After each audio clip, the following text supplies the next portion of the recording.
예, 2부 시작하도록 하겠습니다. 예, 옆에 유명한 분이 오셨네요. 예, 2부 미래에셋증권의 이제 이강수 수석 연구위원님 오셨습니다. 예, 안녕하세요. 예, 네, 안녕하세요. 예, 안녕하세요. 예. 예. 저기 위원님 얼마 전에 책도 쓰셨던데 아, 예, 그렇습니다. 책 소개 한 10초만 드리겠습니다. 19, 농담이고요. 네, 네, 네. 그냥 책 하나 썼고요. 뭐 네. 부동산 관련된 얘기여서 다음에 시간 주시면 집이 온다. 왜냐면은 제가 그 삼프로 TV하고 그 밀레서재하고 콜라보로 아. 북대북이라는 그 콘텐츠를 만들어서 스트리밍으로 내보내고 이제 그 프로메이커라는 채널을 올리는데 제가 그거 저기 최영하고랑 그랬어요? 같이 해가지고 아. 제가 또 읽어보고 한번 아유. 이렇게 읽어보고 감사합니다. 또 방송을 하나 한 게 있죠. 네, 네, 감사합니다. 네, 집이 온다라는 책인데 네, 한 번씩 네. 또 보시면 좋을 것 같습니다. 고맙습니다. 예. 오늘은 또 리츠 얘기를 해주시러 오셨어요. 예, 마찬가지 이제 부동산인데요. 부동산에 투자하는 방법이 되게 여러 가지가 있죠. 그렇죠. 그 중에서 오늘 이제 리츠 얘기를 좀 말씀드리려고 하는데 사실 여러분 이제 좀 익숙해지셔서 뭐 리츠는 뭔지는 아실 거고 저희가 왜 리츠를 지금 또 봐야 되고 어떤 방향으로 투자할지 이런 말씀을 좀 드려볼까 합니다. 그래서 오늘 이제 처음에 재밌는 그래프를 하나 보여드릴까 해요. 한번 네. 보여드리면 요게 미국의 요즘 뭐 인플레이션 얘기를 많이 하는데 네. 이게 미국의 100년간 실질 가격 변동률입니다. 각 상품별로. 와 거꾸로 가네 애들이. 이게 굉장히 재미있는 그 인플리케이션이 많아요. 저희한테 시사하는 바가 많습니다. 일단 크게 한번 나눠보면 네. 가장 많이 오른 건 호텔 가격이잖아요. 그죠? 그죠? 그러네요. 특히 가장 기업, 많이 떨어지는 건 뭡니까? 폰. 예. 그다음에 뭐 냉장고, 냉장고. 이런 전자제품들. 무슨 얘기냐면 서비스는 가격이 지속 오를 수밖에 없어요. 그렇죠. 그런데 이런 제품들은 사실 혁신 기술이라든지 아니면 대량 생산이 되면서 가격이 떨어지게 돼 있습니다. 그렇죠. 그래서 저희는 투자를 할 때 이런 혁신 제품에 투자를 할 때는 그러니까 이런 어떤 제품에 투자할 때는 혁신 기술에 하는 게 맞아요. 1등 회사를 하는 게 아니에요. 예를 들어서 지금 예전에 가전제품 1등이 다 누구였어요? 1980년대, 70년대. 소니. 그렇죠. 지금 있습니까? 없어요. 없죠. 네. 다 혁신 제품들이 압도하고 있죠. 그렇죠. 근데 지금의 혁신 제품들이 나중에 그렇게 될 수도 있다는 거예요. 아하. 왜냐하면 이게 바로 그 제품, 프로덕트의 생태계입니다. 어허. 그럴 수밖에 없잖아요. 그렇죠. 그러면서 가격은 계속 낮춰지게 되는 거예요. 자동차도 마찬가지죠. 예전에 자동차 다 일본 회사들이었는데 지금은 다 1등이 바뀌었잖아요. 그렇죠. 그것처럼 사실은 이렇게 그런 제품들은 그렇게 바뀐다. 대신 서비스는 절대 그렇게 바뀌지 않습니다. 그렇네요. 그렇죠. 호텔 1등은 계속 호텔 1등이에요. 그렇네요, 진짜. 그런데 반면 그런 부문들은 가격이 계속 오를 수밖에 없어요. 혁신이 안 나오니까. 호텔 서비스가 어떻게 혁신이 나옵니까? 그렇죠. 그렇죠. 그렇네요. 네, 그런 차원에서는 저희가 이렇게 긴 흐름으로 투자할 때 이렇게 다르게 투자하실 필요가 있다는 거예요. 그런 차원에서는 이게 굉장히 예를 들어 또 하나 이제 흥미로운 게 뭐냐면 옷 가격은 떨어지잖아요. 네. 근데 리바이스 청바지 가격은 오릅니다. 왜일까요? 저것도 재밌네요. 왜 왜일까요? 그래요? 왜일까요? 브랜드? 그렇죠. 아, 그렇죠. 이렇게 해서 혁신이 일어나서 가격이 떨어지는 분야임에도 불구하고 옷이 가격이 떨어질 수도 있죠. 그런데 브랜드가 있으면 가격은 계속 오를 수밖에 없다는 거예요. 그래서 이런 어떤 시장에서는 브랜드가 굉장히 중요한 거예요. 그렇죠. 그래서 여러분들이 투자할 때 그 브랜드 가치에 대해서 의미를 갖는 것도 의미가 있습니다. 여기에서 이제 굉장히 뭐 여러 가지 이제 의미를 좀 찾으셨으면 좋겠고 오늘 이제 말씀드리고 싶은 건 이 부분이에요. 즉 그러면 부동산은 뭘까? 여기서 이제 호텔을 말씀드렸는데 사실 부동산은 다음 장 한번 보시면 네. 이게 미국의 집 지어지는 방식이에요. 200년 전과 지금하고 똑같아요. 혁신이 없네요. 없죠. 그러니까 고층으로 짓는 혁신은 있어요. 네. 네. 근데 예를 들어서 그거는 뭐 이렇게 자동차처럼 큰 혁신은 아니에요. 그리고 예를 들어서 이렇게 미국은 아직도 이렇게 집 짓고 있어요. 여기서 어떤 혁신이 있습니까? 그래서 이런 부동산은 계속 오를 수밖에 없는 거예요. 아, 그렇죠. 그냥 사람이 짓고 일종의 서비스업이니까. 그러네요. 예. 그렇기 때문에 사실 부동산 투자는 의외로 굉장히 좋은 투자 수단일 수도 있다는 겁니다. 그래서 실제로 저희가 한번 그 조사를 해봤어요. 이것도 굉장히 흥미로운 그래프예요. 145년간 어허. 글로벌 선진국의 그 각 투자 자산별로 수익성을 한번 비교해 봤어요. 네. 이건 연도별 연평균 수익률입니다. 뭐가 1등입니까? 부동산. 부동산이에요. 어허. 그렇죠. 부동산이 서비스니까 사실은 부동산이 계속 올라요. 또 흥미로운 건 뭐냐면 아까처럼 그런 혁신 부분의 회사들은 1위가 계속 바뀌잖아요. 네. 근데 아까도 지난번에 말씀하셨는데 어떤 회사가 주가 떨어진 다음에 다 회복하지 못해요. 맞아요. 그 부분은. 네. 근데 부동산은 떨어진 다음에 그게 회복해요. 그렇네. 아시겠죠? 무슨 네, 의미인지. 그러니까 이게 큰 차이예요. 우리가 주식시장을 보는데 지수만 보면 계속 오르죠. 그렇죠. 그 안에 계속 주도주는 바뀌잖아요. 맞아요. 1등이 바뀌잖아요. 그래서 주식 투자가 사실 어려워요. 어려워요. 네, 잘 찍어야 되거든. 맞아요. 1등이 계속 바뀌고. 근데 부동산은 의외로 쉽다는 거야. 떨어지면 다 올라. 그러네요. 네, 장기적으로 보세요. 훨씬 더 높은 수익률을 보이잖아요. 그래서 사실은 이 잉여로 자산 시장에서 잉여를 낼 수밖에 없는 구조에서는 부동산 투자가 굉장히 좋은 투자 수단이고 그래서 부자들이 부동산 투자를 해요. 그러네요. 그렇죠. 그런데 부동산 투자에 큰 문제가 있습니다. 어떤 문제가 있습니까? 한 번 빠지면 엄청나게 빠져요. 아이고야. 왜냐하면 레버리지가 크기 때문이에요. 아, 맞아요. 예를 들어서 주식시장이 빠진다고 해서 한 경제가 위기에 빠져요?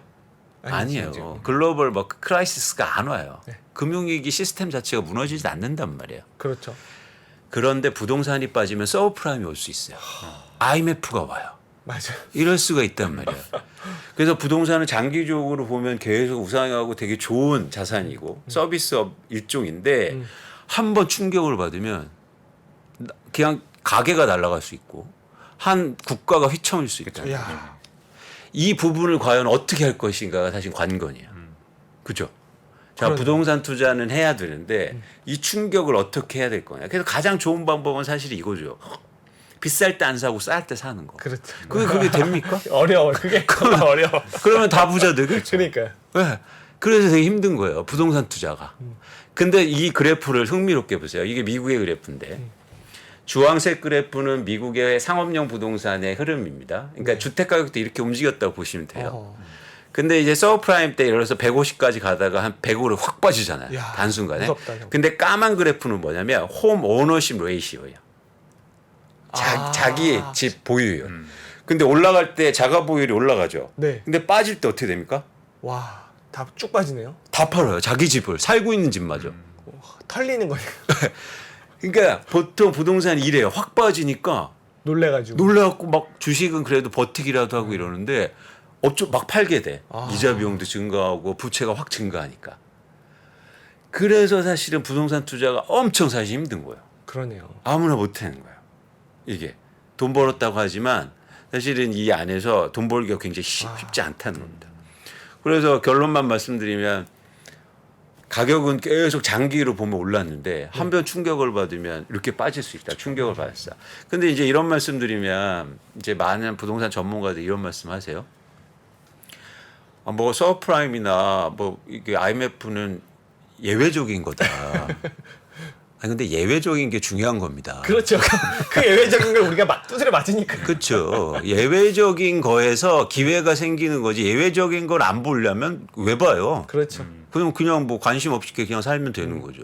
그죠? 맞습니다. 그래서 사실 이런 부분에 대해서 저희가 관심 있게 보고 이런 부분이 다시 올 수도 있고 그래서 이런 부분을 어떻게 우리가 리스크를 해지할 건가, 불확실성을 제거할 건가 이런 고민들을 해야 된다는 거죠. 그렇죠. 그렇죠. 그런데 아주 단순한 거예요. 단순할 수도 있다는 거예요. 부동산 가격은 장기로 계속 오르는데 일시로 확 빠질 수 있다. 그럼 가장 좋은 방법이 뭡니까? 투자할 때? 뭐죠? 일단 현금을 좀 들고 있다.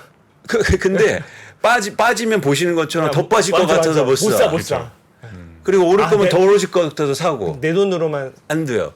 그래서 가장 좋은 방법은 내 집을 살 때나 부동산 투자할 때 벽돌 하나씩 사는 거예요. 분할 매수. 어차피 오를 거니까. 그러니까. 그래서 부동산 투자는 분할 매수하는 게 훨씬 더 좋다. 와, 근데 못 사잖아요. 벽돌 하나씩 사다가. 벽돌 하나씩 어떻게 사요? 벽돌 하나씩 어떻게 사요? 아, 오늘 그거 결론이시구나. 이 벽돌 하나씩 사는 방법이. 리츠는 벽돌 하나씩 살 수 있다. 야, 엄청나게. 네. 리츠는. 네. 그래서 정확히 리츠를 부동산 투자할 때 굉장히 이거는 검증된 방법이고 여러분들이 실물 부동산보다 리츠를 투자한 걸 통해서 부동산 투자하는 게 훨씬 더 유리하다.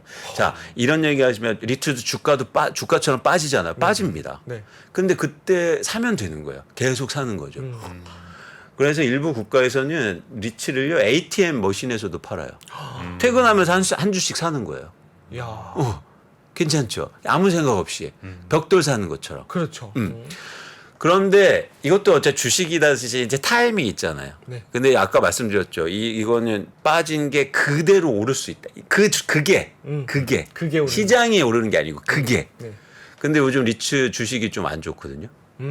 이유는 뭐냐면 한번 보세요. 요 그래프 한번 보여주세요. 금리가 기준금리가 오르니까 네. 리츠들도 대출을 일으켜서 그 부동산을 사놨단 말이에요. 그러니까 이자 비용이 증가할 거나 우려 때문에 주식시장도 안 좋아서 주가가 빠지고 있다는 거죠. 네. 저는 사실은 굉장히 좋은 기회다. 부동산을 이렇게 가격 빠질 때 사야지. 그렇죠. 그리고 주식은 사실 아까 말씀드린 것처럼 나중에 어느 게 회복할지 모르는데 맞아요. 어느 게 회복할지 요거는 의외로 쉽게 여러분들이 접근할 수 있다라는 관점으로 보시면 좋으실 것 같습니다. 그래서 그리고 또 하나 뭐냐면 흥미롭게 이제는 저희가 인플레이션 기간이잖아요. 네. 이거 보시면 장기적으로 보면 인플레이션 때 리츠 수익률이 주식보다 좋아요. 좋네요. 그런데 제가 브렉다운 해드렸죠. 수익률이 두 개예요. 토탈 수익률은 하나는 뭐냐면 주가 상승으로 네. 하나는 뭐냐면 배당으로. 근데 주황색 부분은 뭐냐면 배당이에요. 야. 배당이 훨씬 많이 증가하죠. 그렇죠. 자, 무슨 얘기입니까? 리츠를 투자했을 때 주가가 오르는 것보다 배당을 즉 임대료가 증가한다는 거예요. 물가가 오르면 아까 제가 그 얘기 해드렸잖아요. 그러네요. 물가가 오르면 뭐가 오릅니까? 미국의 인플레이션을 40%를 뭘로 추정을 해요? 주거비, 임대. 주거비잖아요. 그럼 주거비가 오르고 인플레이션이 오르고 이거는 순환참조예요. 그러네요. 이거 투자해놓으면 해지가 되는 거예요. 그러네. 그 올라가는 그거에 투자를 하고 있으면 되는 거네. 그죠. 그러면 인플레이션을 우리가 걱정 안 해도 돼요. 임대료 올릴 수 있으니까. 그렇죠. 근데 미국에는 170개의 상장된 종목이 다 있습니다. 제가 다 사고자 하면 안 될 거 아니에요. 골라드려야 될 거 아니에요. 네. 그럼 어떤 리츠를 사야 됩니까? 정답은 드렸어요. 임대료를 올릴 수 있는. 그러면 물가가 오를 때 임대료를 올릴 수 있는 리츠는 어떤 리츠냐? 네. 라는 고민을 해봐야죠. 그래서 두 가지 조건이 필요합니다. 하나는요. 임차인이 네. 개인이어야 돼요. 아하. 예를 들어서 임차인이 아마존이야. 네. 그러면 임대료 올릴 수 있습니까? 못 올려. 쉽지 않죠. 안 올려주지. 그리고 걔네는 대부분 장기 계약이래요. 네. 근데 개인이에요. 네. 개인은 다음 달에 야 월세 올려줘. 아. 이럴 수 있단 말이에요. 협상력에 내년에 올릴 수 있고. 네. 그래서 임차인이 B2C 즉 개인인 리츠를 고르셔야 되는 거예요. 네. 대표적으로 주거 리츠. 네. 개인이잖아요. 그렇죠. 아마존이 아파트 임대 안 할 거 아니에요. 그렇죠. 그죠? 그리고 미국에 셀프 스토리지라고 있어요. 뭐냐면 개인들이 아. 빌려 쓰는 창고. 네. 미국에 가보시면 이런 말씀드리면 뭐랄까 그 우리 역에 있는 그런 거 조그만 거 말씀을 드리는데 네. 사무라 이거 아니고 미국에 큰 거. 거 그렇죠. 개인한테 네. 빌립니다. 그래서 미국에서 예를 들어서 주마도 옮겨두면 거기다 잠깐 맡겨놓고 네. 짐 잠깐 뭐 한두 달 이렇게 맡겨놓고 아. 그런 게 셀프 스토리. 이거 고객이 개인이잖아요. 네. 그죠? 그다음에 물류 창고 중에 개인 창고 또 이런 게 있어요. 그런 어떤 개인이 고객인 거가 물가가 오를 때 전가가 가능한 거죠. 그죠? 그렇겠네요. 또 두 번째 조건은 뭐냐면 공급이 없다. 아, 그렇죠. 그렇죠. 공급이 없으면 뭐 바로 올리기 쉽잖아요. 그렇죠. 그래서 대표적으로 제가 짚는 게 미국에서 리조트, 호텔. 호텔 아까 가격 오르는 것도 말씀드렸지만 네. 호텔이 공급이 있습니까? 있죠. 근데 와이키키 앞에 호텔은 공급은 없어요. 그렇죠. 이미 다 졌어. 네. 뉴욕 맨하탄의 호텔은 더 이상 못 져요. 그렇죠. 예, 이미 끝났어요. 거기는. 그래서 더 이상 공급은 없는 거예요. 그렇기 때문에 인플레이션 오르면 계속 호텔비가 오를 수밖에 없는 구조를 갖고 있어요. 그래서 그렇게 좋은 지역에 우량한 리조트를 갖고 있는 호텔들, 리츠를 사보자는 거죠. 그 다음에 여기서 보시는 제가 팀버가 뭐냐면 미국의 목재 리츠예요. 목재. 목재가 미국에 가보시면 40년, 50년 기른 목재입니다. 네. 이거 생겨요, 안 생겨요? 아니, 안 생기지. 되면 끝이지. 안 생겨요. 심지어 요즘 공급이 줄어요. 불나서. 하긴 요새 화재가 많죠. 네. 그래서 이게 미국에서 목재를 막 엄청나게 큰 땅에다 목재를 길러갖고 그 팔아서 배당을 주는 리츠들이 있거든요. 이런 리츠들은 사실 공급이 더 이상 없는 거죠. 야. 네. 이렇게 공급이 제한된 이제 또 대표적으로 이제 인프라라고 하는데 인프라 스트럭처라는 리츠가 뭐냐면 미국의 리츠 중에서 타워셀 네. 통신회사들이 빌려 쓰는. 근데 이게 공급이 더 이상 생길 수가 없어요. 그렇겠네요. 그렇죠. 예. 왜요? 내 동네에 용납을 못해. 그렇지. 새로 이제 못 짓지 이제. 쉽게 말해서 전봇대가 생길 수가 네, 없어요. 네. 그러니까 기존의 타워셀을 이거 임대해주는 회사들이 계속 그 안에다 붙이는 거예요. 그래서 미국에 앞으로 5G 투자 많이 하면 임차인들이 더 증가하겠죠. 그렇네요. 통신회사들이 빌렸으니까. 이것처럼 두 가지 조건을 얘기 드렸습니다. 물가가 오를 때 임대료를 올릴 수 있는 리츠를 투자하자. 하나는 뭐냐면 수요가 그러니까 아까처럼 고객이 개인이. 개인이고. 두 번째는 뭐냐면 공급이 제한된 제한된. 리츠. 그래서 저희가 정리해 보면 대표적으로 이런 주거, 셀프 스토리지, 리조트, 물류창고, 인프라스트럭처, 팀버, 리조트 이런 리츠들이 사실은 유망할 것 같다. 그래서 여러분들이 지금 이런 우려 때문에 이런 리츠들이 대부분 좀 올해 많이 조정을 받고 있거든요. 네. 관심 있게 보시고 의미 있게 좀 접근하시면 좋겠다는 생각을 갖고 있습니다. 위원님 근데 제 질문이 있는데 네. 그러면 보통 리츠 투자하시는 분들 중에서 많이 하시는 게 오피스 리츠나 네, 그 리테일 리츠, 네. 쇼핑몰 같은 거 네. 리츠 투자 많이 하시잖아요. 맞습니다. 그건 어떻게 보시나요? 그건 사실은 이런 조건에 안 들어가잖아요. 네. 그렇죠. 안 좋게 보시는 거죠? 네, 썩 좋게 보고 있지는 않죠. 대신 이건 있습니다. 이게 그 최근에 보시면 미국의 유통 리츠가 네. 안 좋잖아요. 네. 네. 그렇다 보니까 이 유통 리츠가 그 아울렛 뭐를 없애고 아파트를 짓고 그렇죠. 있어요. 저거로 많이 와. 하고. 네. 이거예요. 이렇게 변화하는 건 좋아요. 오. 그래서 그런 주식이 그런 리츠가 엄청 빠졌어요. 네. 그런데 그런 회사가 변화를 해요. 맞아요. 네. 이건 뭐냐면, 그러니까 여러분들이 리츠를 투자하는 건 부동산에 투자하는 거예요. 그렇죠. 그래서 이거는 백화점에 투자하는 건 아니에요. 그래서 그 회사가 그렇게 변하고 이러면 좋아질 수 있다는 거죠. 그래서 예를 들어서 그런 회사가 주가가 엄청 빠졌어요. 네. 그럼 볼만하다는 거죠. 아하. 주가가 빠지면 이게 이 리츠들은 뭐냐면 이 리츠들은 대부분 아주 전문가들, 그러니까 오너십을 갖고 있는 사람들이 경영을 하지 않습니다. 그래서 주가에 되게 민감해요. 네. 그래서 그런 도전이 오면 그런 노력들을 한단 말이죠. 아. 전환하고 좋은 리츠로 좋은 부동산을 네. 바꾸려고 하는. 그러니까 회사가 색깔을 어차피 땅은 갖고 있단 말이야. 그게 중요한 거예요. 그렇죠. 예. 그리고 흥미로운 건 뭐냐면 이게 제가 배당 얘기를 많이 해드렸는데 상장 주식은 일반 회사는 내가 돈을 많이 벌어도 배당을 안 해줄 수 있어요. 그렇잖아요. 네. 내년 경기가 위축된대. 그렇죠. 나 그럼 배당 안 해. 유보해 줄래? 유보할래? 이렇게 할 수 있죠. 근데 리츠는 그 임대료를 받잖아요. 90% 이상을 무조건 배당해요. 그렇죠. 그래서 리츠인 법적으로 거죠. 네. 그래서 아까처럼 임대료가 증가하면 무조건 배당이 증가하는 구조예요.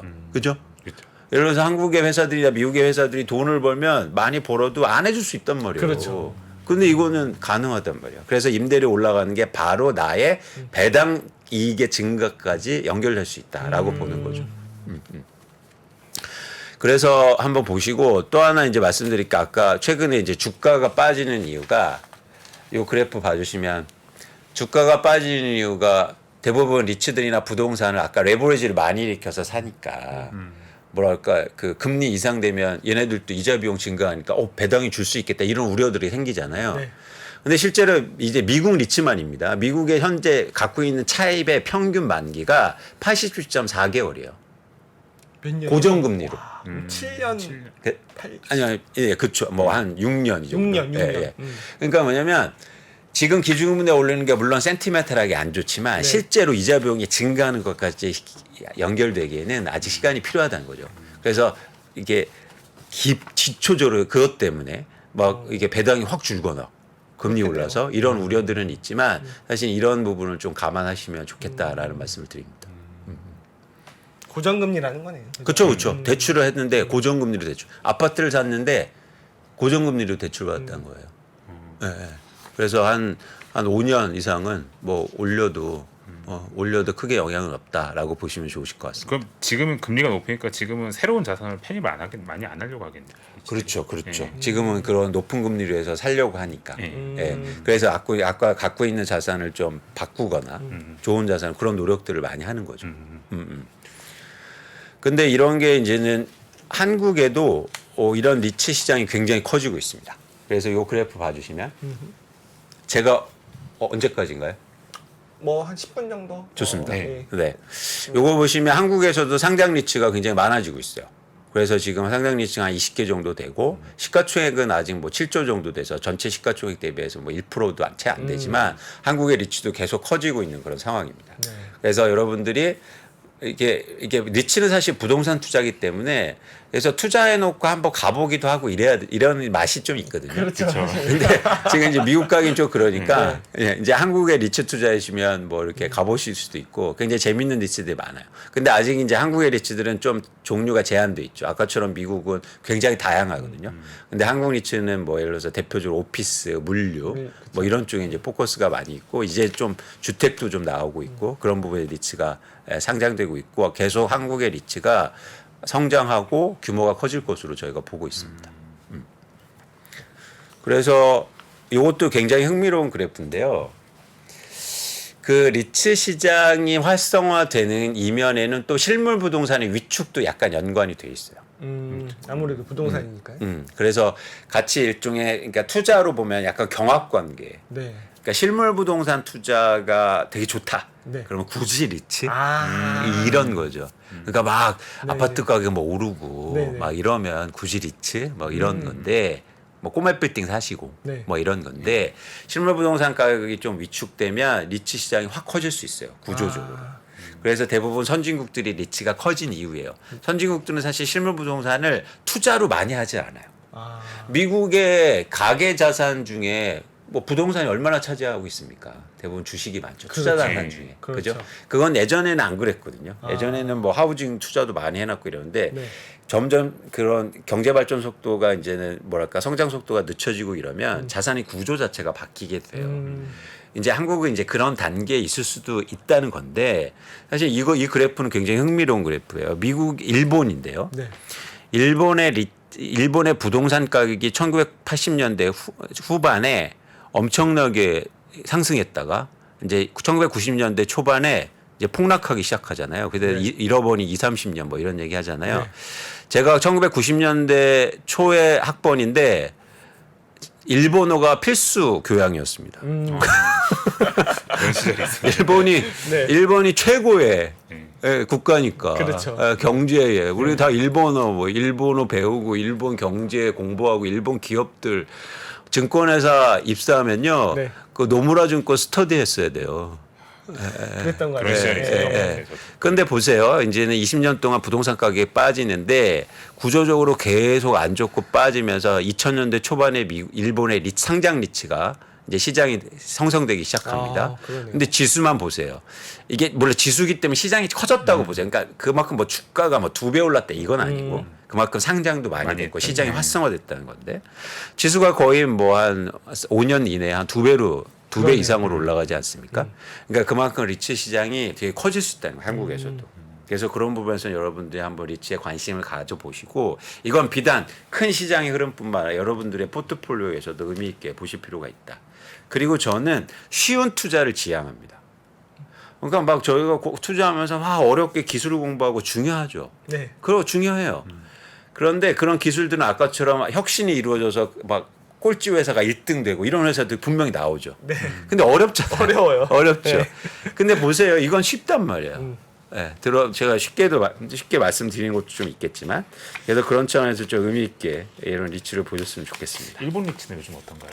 엔화가 싸져가지고 일본 리츠, 일본 투자에 대해서 요즘 관심을 좀 많이 가지시긴 하는데 일본 리츠에 제일 실제로 리츠. ETF나 이런 데 자금이 많이 들어가기도 해요. 네. 왜냐하면 엔화가 많이 떨어졌고 그렇죠. 이러잖아요. 근데 저 요즘 일본 리츠에 관심을 많이 갖고 있습니다. 그중에서 제가 말씀드리고 싶은 건 일본 호텔 리츠. 호텔 리츠. 네. 엔저가 되면은 이제 지금 또 코로나가 좀 그래서 그렇지만 네. 엔저가 딱 되면 이제는 일본으로 관광 많이 가실 거잖아요. 그러니까 지금 엔화를 조금 사놓으시는 분들 중에는 풀리면은 가서 쓰려고 사시는 분들도 있더라고요. 그러니까 그런 마음으로 일본의 호텔 리츠를 사시는 거예요. 아, 그러네. 그래서 이제는 전 세계에서 일본에 막 여행 가고 한국에서도 많이 가면 도쿄에 있는 호텔 리츠 사놓으시면 그거 올라서 여행 가셔서 그 호텔에 주무세요. 맞아.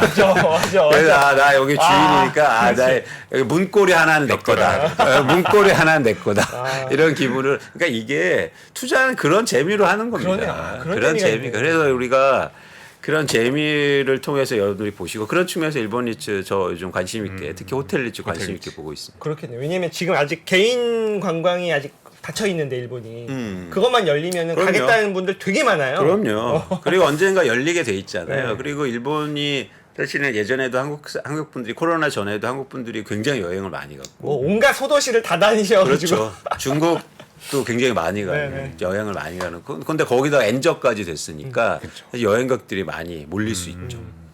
그런 측면에서 엔화를 사는 것도 중요하지만 그건 엔화는 그냥 묵혀 있는 자산이니까. 놀릴 수 없으니. 네. 예. 그러면 차라리 그냥 호텔 여행 어차피 여행 갈 거. 그렇죠. 그냥 호텔 리츠를 사놓시다. 굉장히 좋은 아이디어. 예. 옛날에 저한테 누가 교도소 리츠 사라고 교도소 리츠 미국의 정보기관 자산으로 해가지고 뭐 하는 리츠들 교도소 리츠도 있죠. 예, 교도소 리츠는 흥미로운 게 뭐냐면 일본에 사설 교도소들이 많은데, 그러니까 정부에서 사설한테 교도소인데 굉장히 일정 비율인데 그게 트럼프 대통령 때 좀 안 좋았어요. 교도소 리츠가. 왜냐하면 특히 마약 사범에 대해서 그 개인한테 해를 뭐 안 미친다 남한테. 그래서 풀어줘라. 그래서 교도소에도 엄청 나갔어요. 아이고야. 마약 사범들이. 그래서 교도소의 공실률이 증가한 거예요. 그러네. 근데 이제 경기가 좀 어렵고 요즘 또 총기 사건이나 이런 거 아이고. 보시는 것처럼 사실은 뭐랄까 좀 범죄율도 증가할 가능성이 있잖아요. 삶이 그럼 팍팍해지니까. 교도소가 좀 공실률이 줄어들 수는 있겠죠.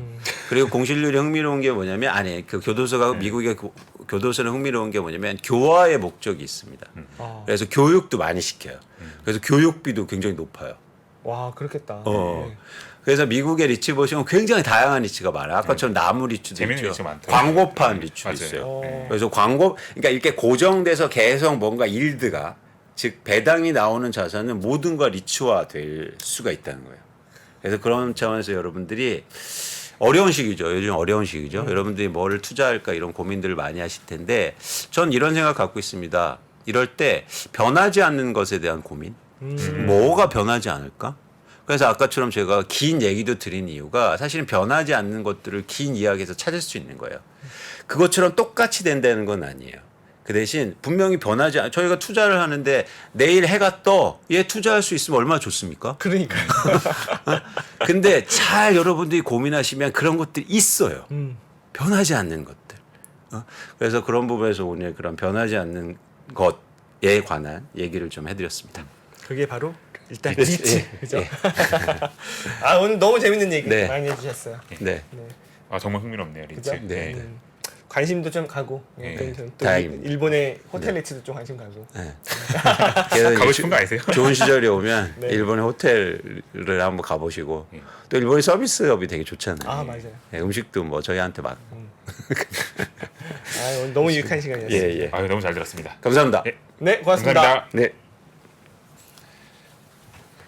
그러면은 좀만 쉬었다가 네, 예, 좀 이제 쉬었다가 또 여러분들 기다리시는 부사장님 우리 부사장님 예. 뵈러 가죠. 미국, 중국, 러시아 이런 나라들의 움직임에 대해서 관심이 어느 정도 생겼는데 거기에서 우리는 과연 뭘까? 우리는 체스판의 말이 아니다라는 생각을 좀 해야 좋겠어요. 어떻게 생각하세요? 우리 편 누굴까를 좀 더 고민할 수 있지 않을까 싶어요. 뒤집어 질문을 해보면 그러면 아시아에는 우리 친구가 있을까요? 제가 지구본 연구소 진행하면서 사실은 되게 마음에 걸리는 이만한 짐이 하나 있어요. 우리 옆에 있는 동남아를 내가 모른다. 우리가 처해 있는 아시아라는 지역을 자꾸 방관하고 유럽이나 미국의 어떤 시각에 맞춰가지고 그런 이제 개별적인 지식 이런 것들이 묶여가지고 큰 흐름들을 만들어내는 이야기, 그런 경험.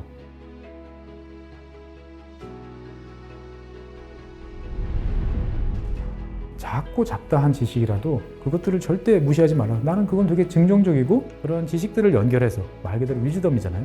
정말 현명해지고 뭔가 남들하고는 좀 차별화된 그러한 관점 그리고 그러한 비전